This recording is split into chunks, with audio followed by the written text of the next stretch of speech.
এবং পরবর্তীতে 4ই আগস্ট অর্থাৎ 35শে জুলাই, আমাদের ভাষায় 36শে জুলাই, 4 আগস্ট, 5 আগস্টের যে বর্ণনা সেটি আমি দিয়েছি। এবং 4 আগস্ট, 5 আগস্ট যে হত্যাযজ্ঞ সারা দেশে চালানো হয়েছিল পুলিশ, অন্যান্য বাহিনী এবং আওয়ামী সন্ত্রাসীদের দ্বারা, সেই হত্যাযজ্ঞের বর্ণনা, 5ই আগস্ট শেখ হাসিনার পালিয়ে যাওয়া, নতুন সরকারের ঘোষণা, 5ই আগস্ট পর্যন্ত আমি আমার জবানবন্দিতে এসে শেষ করেছি।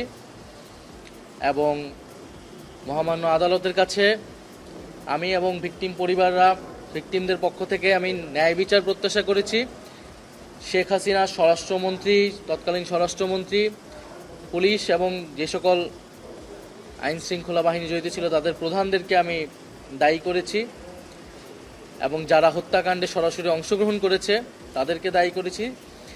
তাদের বিচার এবং কঠোর শাস্তি আমি আদালতের কাছ থেকে প্রত্যাশা করেছি।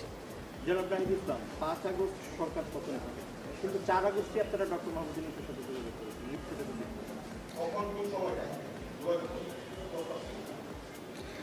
আমরা যেহেতু 3রা আগস্ট এই সরকার পতনের সিদ্ধান্ত নিয়েছি এক দফা, ফলে এই সরকারকে আমরা আর মেনে নিচ্ছি না।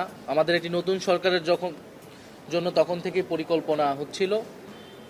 সেই প্রেক্ষাপটেই আমরা ডক্টর মোহাম্মদ ইউনূসকে প্রাথমিকভাবে আমরা ভেবে নিয়েছিলাম অন্য আরও অনেকের সাথে পরামর্শ করে, এবং এই কারণে তার সাথে আমরা যোগাযোগ করেছিলাম যে দেশের এই পরিস্থিতি, দেশের এই ক্রান্তিকলে আপনার সহযোগী ডক্টর মোহাম্মদ ইউনূসের সহযোগিতা প্রয়োজন। যদি আন্দোলন সফল হয়, যদি এই সরকারকে আমরা উৎখাত করতে পারি, তাহলে নতুন সরকারের প্রধান হিসেবে হয়তো আপনাকে দায়িত্ব নিতে হতে পারে। আমরা সেই প্রস্তাব আপনাকে দিয়ে রাখছি। এটা এক্স্যাক্টলি আপনাকে কি বলার জন্য চাপ দেওয়া হয়েছে? ঢাকা রিপোর্টার্স ইউনিটে আমাকে ডিজিএফআই সংবাদ সম্মেলনটা আয়োজন করে আমাকে হাসপাতাল থেকে নিয়ে যায় এবং তারা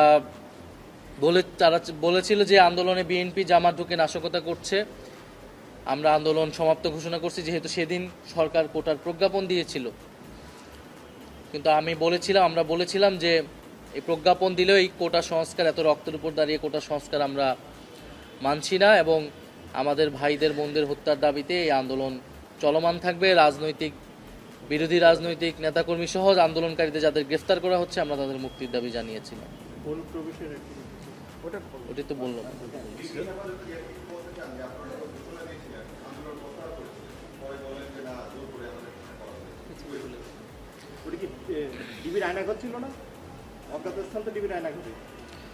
না, সেটা আয়নাঘর ছিল ডিজিএফআই এর, যেটা প্রথমে আমাকে গুম করে সেখানে রাখা হয়েছিল।